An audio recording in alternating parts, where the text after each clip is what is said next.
Que el Señor les bendiga, amados hermanos. Que el Señor guarde sus corazones con la paz que proviene de Él.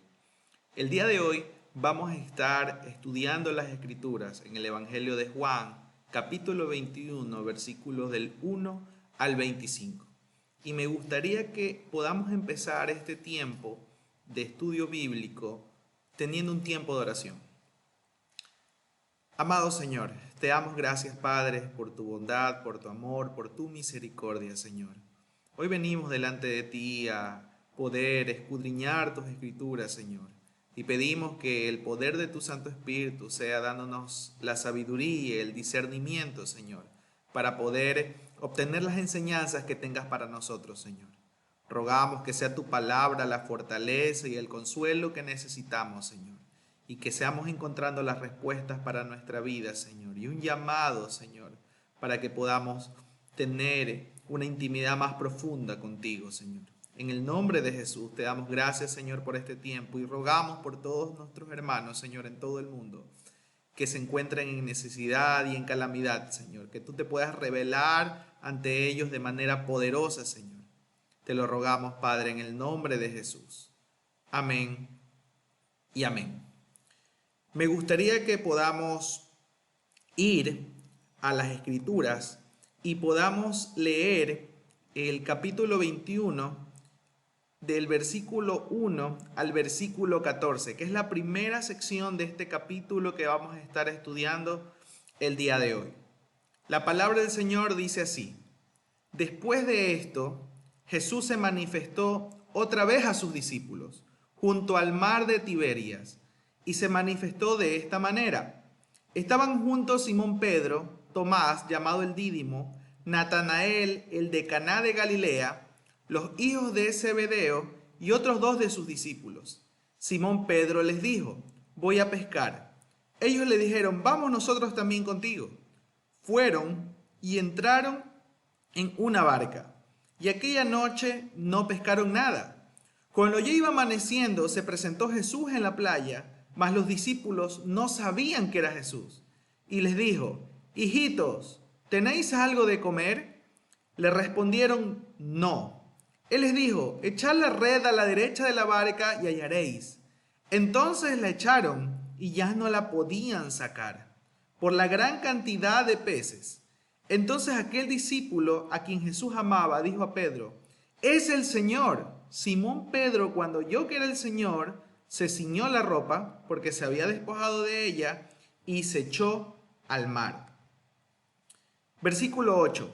Y los otros discípulos vinieron con la barca, arrastrando la red de peces que no distaban de tierra, sino como 200 codos.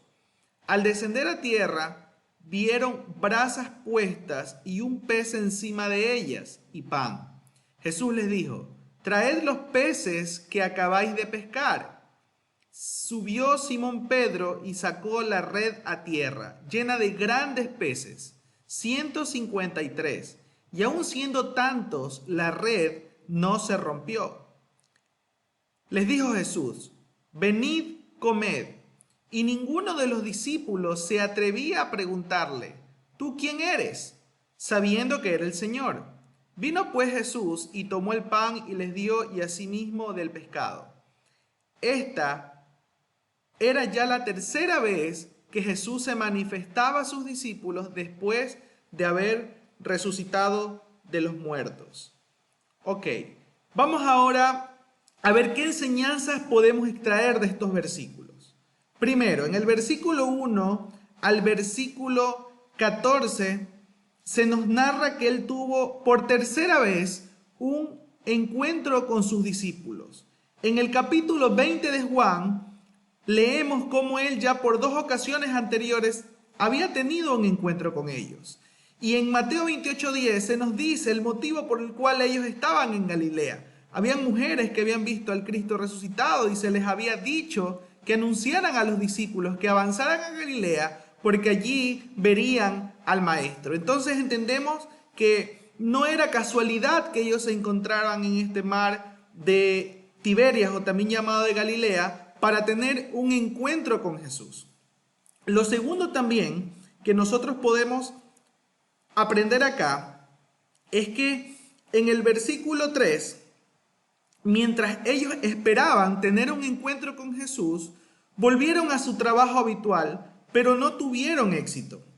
Porque en esta ocasión Cristo quería mostrar lo que sucede cuando sus instrucciones son obedecidas. Mientras ellos estaban esperando, dice que Pedro tomó la iniciativa de ir a pescar y conseguir recursos de la manera que mejor lo sabía hacer, ya que antes de ser seguidor de Jesús, él era un pescador. Muchos dicen que no tuvieron éxito los discípulos en esta noche por ser desobedientes o ser faltos de fe.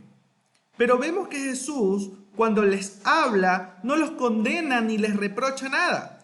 Más bien usa esta situación para mostrar el único milagro que narran las Escrituras en el ministerio de Cristo resucitado.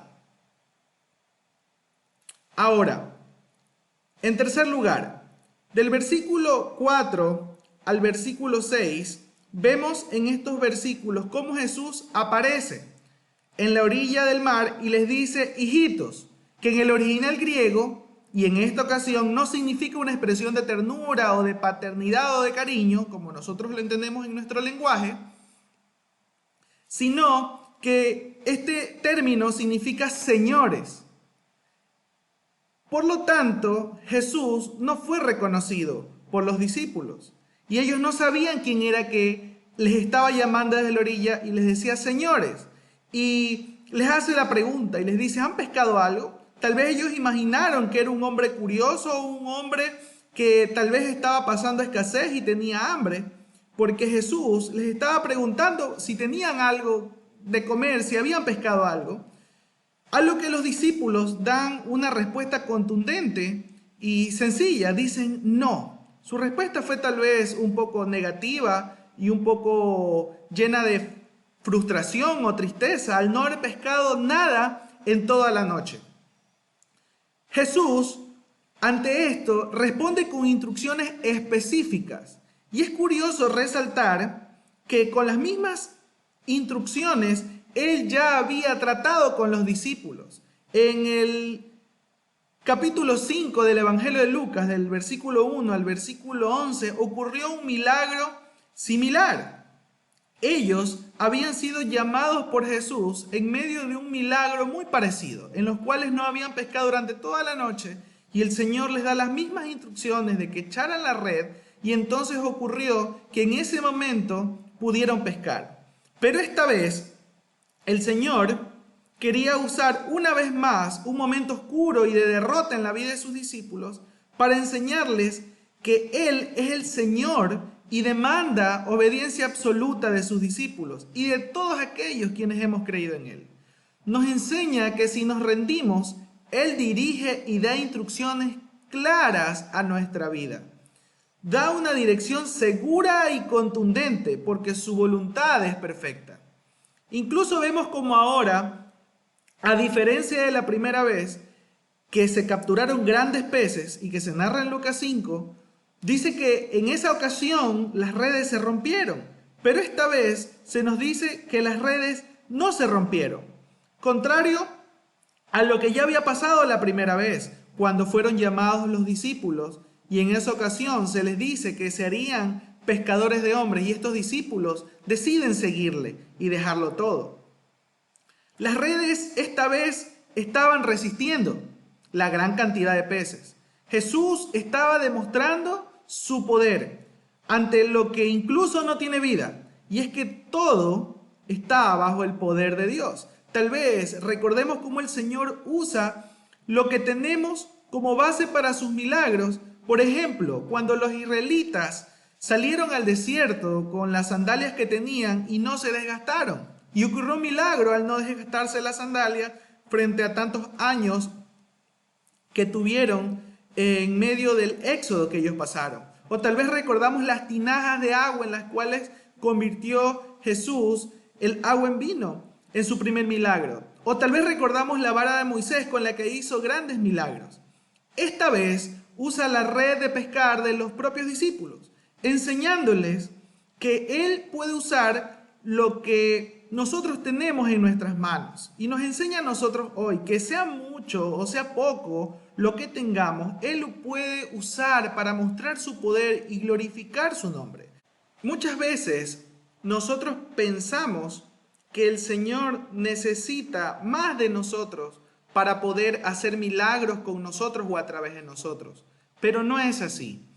Siempre se revela en medio de la escasez porque quiere mostrarnos su poder y no exista manera que nos podamos jactar creyendo que lo hicimos en nuestras propias fuerzas.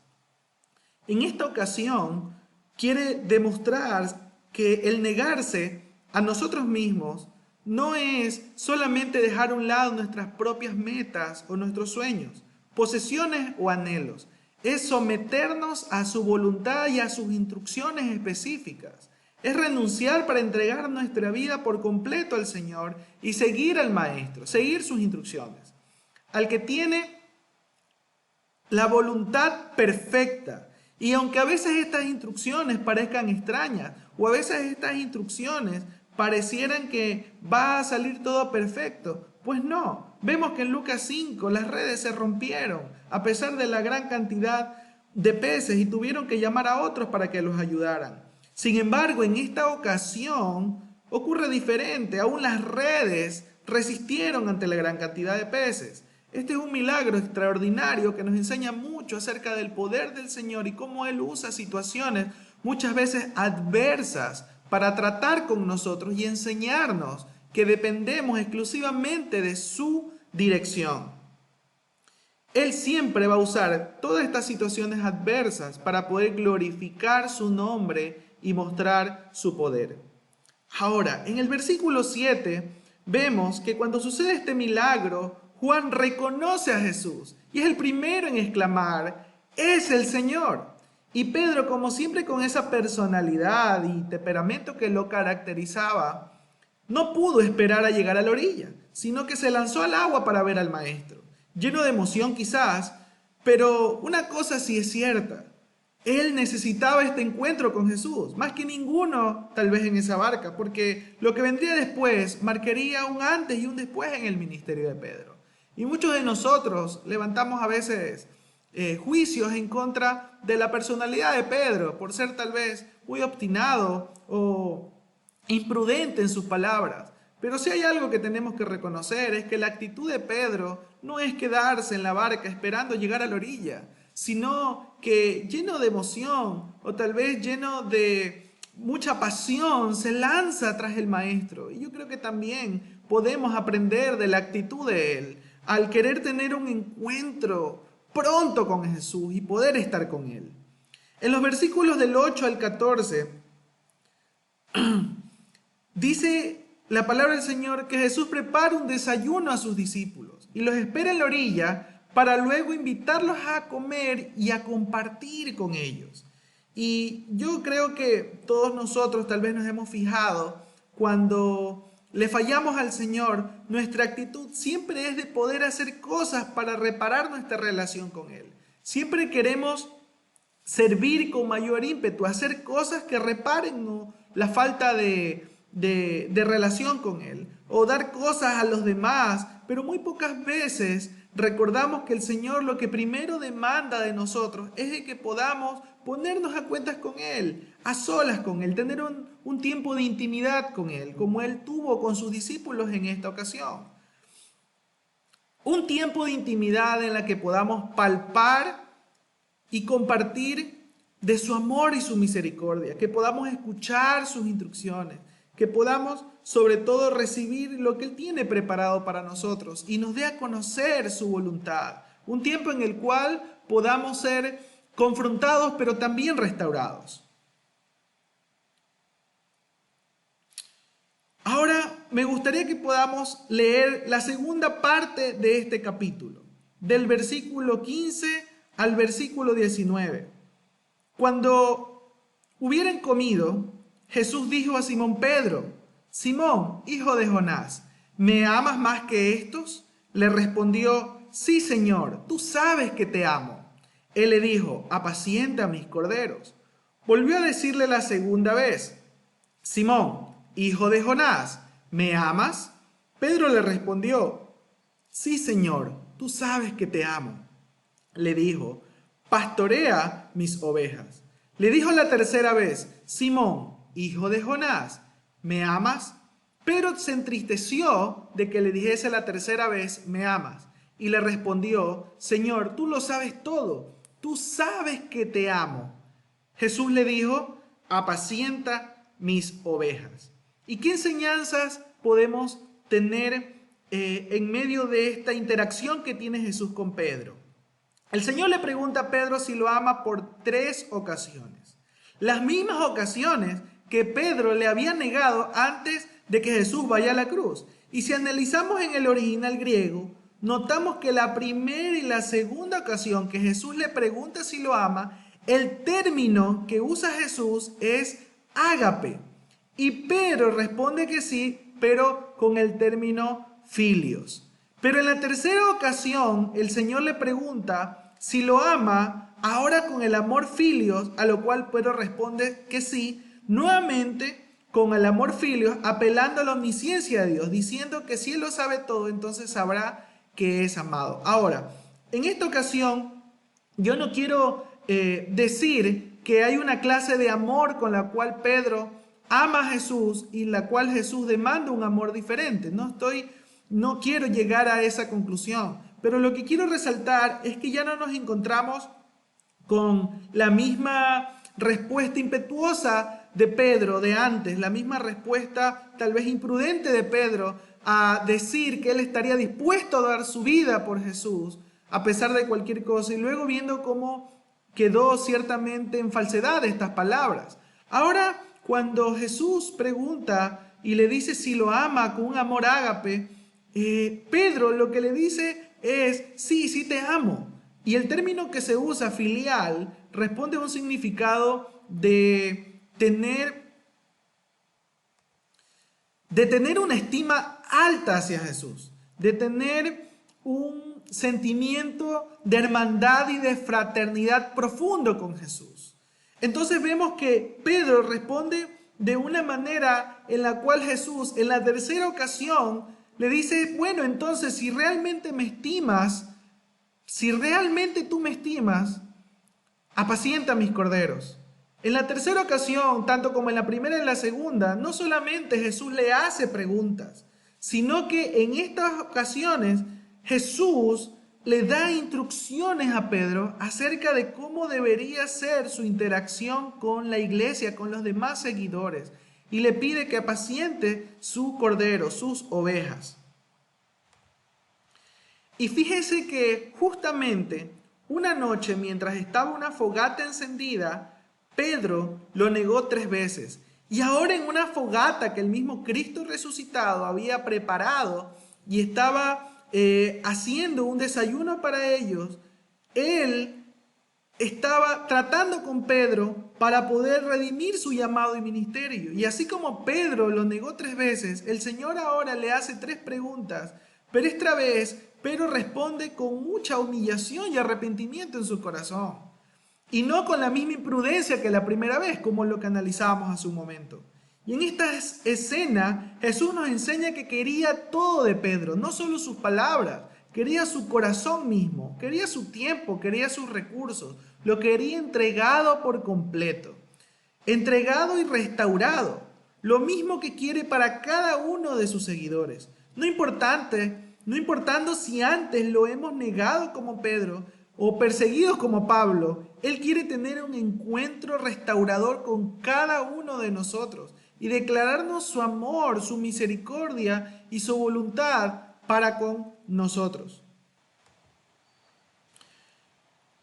Ahora, por 3 ocasiones el Señor le hace un llamado especial con una tarea importante: pastorear sus ovejas. Pero esta no podía realizarse si primero Pedro no reconocía que amaba a Jesús, porque esta es la base de todo el ministerio. El amor por Jesús es la motivación correcta y el requisito previo para cualquier servicio que hagamos a Dios. Él le pide a Pedro que apacentara y pastoreara sus corderos. Tal vez, a manera de ejemplo, en esta ocasión, Jesús los estaba alimentando a sus discípulos físicamente, para mostrarle a Pedro y a todos los demás que la tarea que tendrían de ahora en adelante sería de alimentar a las demás ovejas con su evangelio. Y fíjese que no lo mandó a criticar o a trasquilar a sus ovejas si se portaban mal, sino que ayudase a su rebaño, a sus seguidores, a los hijos de Dios, a que puedan crecer sanos y fuertes con el alimento sólido de la palabra de Dios. Eso significaba el contexto de pastorear a sus ovejas. Y nos enseña a todos que esta tarea no era posible si primero Pedro realmente no declaraba una estima fraternal, una estima íntima con Jesús. Fue tan poderoso este encuentro que luego, lleno del Espíritu Santo, Pedro ya no sería el mismo, ya no sería el cobarde que lo negaría a su maestro, sino que se levantaría como un evangelista, como un maestro, como un pastor y como un mártir por la causa de Cristo. Ahora, veamos la última sección de este capítulo, del versículo 18 al versículo 25. La palabra del Señor dice lo siguiente: de cierto te digo, cuando eras más joven, te ceñías e ibas donde querías, mas cuando ya seas viejo, extenderás tus manos y te ceñirá otro, y te llevará donde no quieras. Esto dijo dando a entender con qué muerte había de glorificar a Dios. Y dicho esto, añadió: sígueme. Volviéndose Pedro, vio que le seguía el discípulo a quien amaba Jesús, el mismo que en la cena se había recostado al lado de él y le había dicho: Señor, ¿quién es el que te ha de entregar? Cuando Pedro le vio, dijo a Jesús: Señor, ¿y qué de este? Jesús le dijo: si quiero que él quede hasta que yo venga, ¿qué a ti? Sígueme tú. Este dicho se extendió entonces entre los hermanos, que aquel discípulo no moriría. Pero Jesús no le dijo que no moriría, sino: si quiero que él quede hasta que yo venga, ¿qué a ti? Este es el discípulo que da testimonio de estas cosas y escribió estas cosas, y sabemos que su testimonio es verdadero. Y hay también otras muchas cosas que hizo Jesús, las cuales si se escribieran una por una, pienso que ni aún en el mundo cabrían los libros que se habían de escribir. Amén. ¿Qué enseñanzas podemos encontrar en medio de esta última parte? Y los dos puntos que quiero resaltar acá es que primero, Pedro habría de convertirse en un mártir para glorificar a Dios. Y desde ahora ya no sería quien lo niegue, sino quien lo anuncia a pesar de la persecución. Y de estas declaraciones del Señor aprendemos que Él no solo tiene el control de nuestro presente en el que puede hacer milagros como el que estaba haciendo con sus discípulos, sino que tiene el control de nuestro futuro y lo conoce muy bien. Sabe que aunque veamos sufrimiento y pasemos por el martirio, en medio de ese dolor, Él puede ser glorificado y Él va a ser glorificado si entonces ese martirio viene por la causa del Evangelio de Cristo. Y eso es algo que nosotros tenemos que aprender, porque muchas veces cuando venimos al Evangelio o cuando pedimos a Dios que sea revelada su voluntad para con nosotros y nosotros entendemos que tenemos un ministerio de restauración, un ministerio de reconciliación, el llevar el Evangelio a otros, creemos que esto viene acompañado tal vez de una prosperidad material o viene acompañado de una paz y una tranquilidad que tiene que ver con que las situaciones a nuestro alrededor estén quietas. Y no es así. La paz que promete el Señor es una paz que sobrepasa nuestro entendimiento e incluso sobrepasa las circunstancias, porque las circunstancias que el Señor permite que sus hijos pasen no siempre son circunstancias en las cuales nosotros nos vamos a encontrar cómodos o circunstancias en las cuales nosotros vayamos a encontrar prosperidad material. No, muchas veces nos vamos a encontrar en circunstancias adversas, circunstancias de persecución, de martirio, de escasez, en las cuales el Señor, aunque permita que nuestra vida termine en medio de ese proceso, Él va a ser glorificado, Él va a ser honrado. Y lo segundo que nosotros encontramos acá es que Pedro no se queda solamente satisfecho con lo que el Señor le dice en cuanto a su futuro, sino que ahora pregunta también por la muerte de Juan. Y Jesús le dice que no se preocupara por aquello y que mantenga la mirada en lo que le había encomendado. En otras palabras, le dice, no te preocupes por el futuro de tu hermano, preocúpate por tu vida ahora. Y ahora, lo que estaba pidiendo era que le siga, porque lo que haga con la vida de Juan era asunto de Jesús y él. Nuestras vidas le pertenecen y él tiene el poder para dárnosla y para quitarla. Si es él el Señor de nuestras vidas, debemos descansar en la voluntad de él para nosotros y la de nuestros hermanos también en la fe. La tradición dice que Pedro fue crucificado y que murió crucificado con la cabeza hacia abajo, porque él pidió que así se haga debido a que no creía que era digno de morir como Cristo murió. Y nosotros vemos que a través de la historia los discípulos pasaron por un martirio y estuvieron dispuestos a dar su vida por aquel hombre que no solamente les había enseñado cuando estaba en la carne, sino que luego de haber dado su vida por ellos, luego había resucitado y en cuerpo glorificado se había presentado ante ellos, no para juzgar su actitud, no para poder declararles juicio porque ellos lo habían abandonado, sino para poder tener un encuentro que los pueda restaurar, tener un encuentro en el cual quería tener intimidad y les quería dar enseñanzas como lo está haciendo con nosotros en este tiempo. Y para concluir, me gustaría que nosotros podamos entender que así como los discípulos tuvieron un encuentro con Cristo resucitado, donde compartieron con Él, nosotros hoy en medio de cualquier dificultad y situación que estemos pasando, con lo poco que tengamos, debemos estar dispuestos a escuchar, obedecer y apresurarnos a un encuentro con Cristo resucitado que nos pueda restaurar y dar un propósito de vida, aunque en el pasado lo hayamos traicionado y hayamos pecado en contra de Él, hayamos hecho cualquier cosa que haya causado desagrado de Dios hacia nosotros. Cristo Jesús murió por nuestros pecados y está dispuesto a recibirnos y a perdonarnos. Está dispuesto a restaurarnos, está dispuesto a tener un tiempo de intimidad, así como lo tuvo con sus discípulos, para poder levantarnos de la situación en la que estamos. Amados hermanos, le animo a que en este tiempo de estudio bíblico usted pueda venir delante del Señor, podamos orar y podamos decirle y declararle con nuestros labios que nuestro corazón le pertenece y que estamos dispuestos a que Él pueda no solamente tratar con nosotros en este tiempo, sino que estemos dispuestos y vengamos a sus brazos para ser tratados por Él durante toda nuestra vida hasta que Él venga. Oremos al Señor. Amado Señor, te damos gracias, Padre, por lo que nos has enseñado en las Escrituras, Señor. Gracias porque tu palabra es fiel y verdadera y ahora entendemos, Señor, que mucho más allá de las cosas que tú quieres que hagamos para tu honra y para tu gloria, en primer lugar está el que te amemos, en primer lugar está el tiempo de intimidad en la cual tú tratas con nuestros corazones, Señor.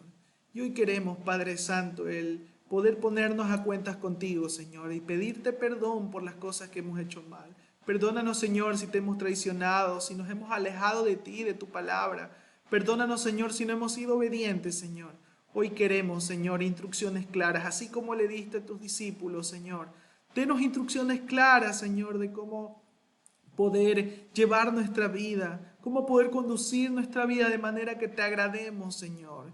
Y estamos dispuestos a seguirte, Señor. Estamos dispuestos a amarte aún en medio de la dificultad, aún en medio de la escasez, Señor. Pero rogamos que sea tu Santo Espíritu, Señor, trabajando en nosotros, Señor, y fortaleciéndonos en medio de cualquier situación. Y sabemos, Señor, y reconocemos que solamente tú nos puedes dar paz en medio de la dificultad, en medio de las diferentes situaciones que vivamos, Señor. Solamente tú puedes darnos la paz que sobrepasa todo entendimiento, Señor. Y es por tu Espíritu Santo que nos levantamos en fe, Señor, para poder cumplir tu voluntad y agradarte, Señor, en todo tiempo. En el nombre poderoso de Jesús, te damos gracias, Señor. Amén y amén.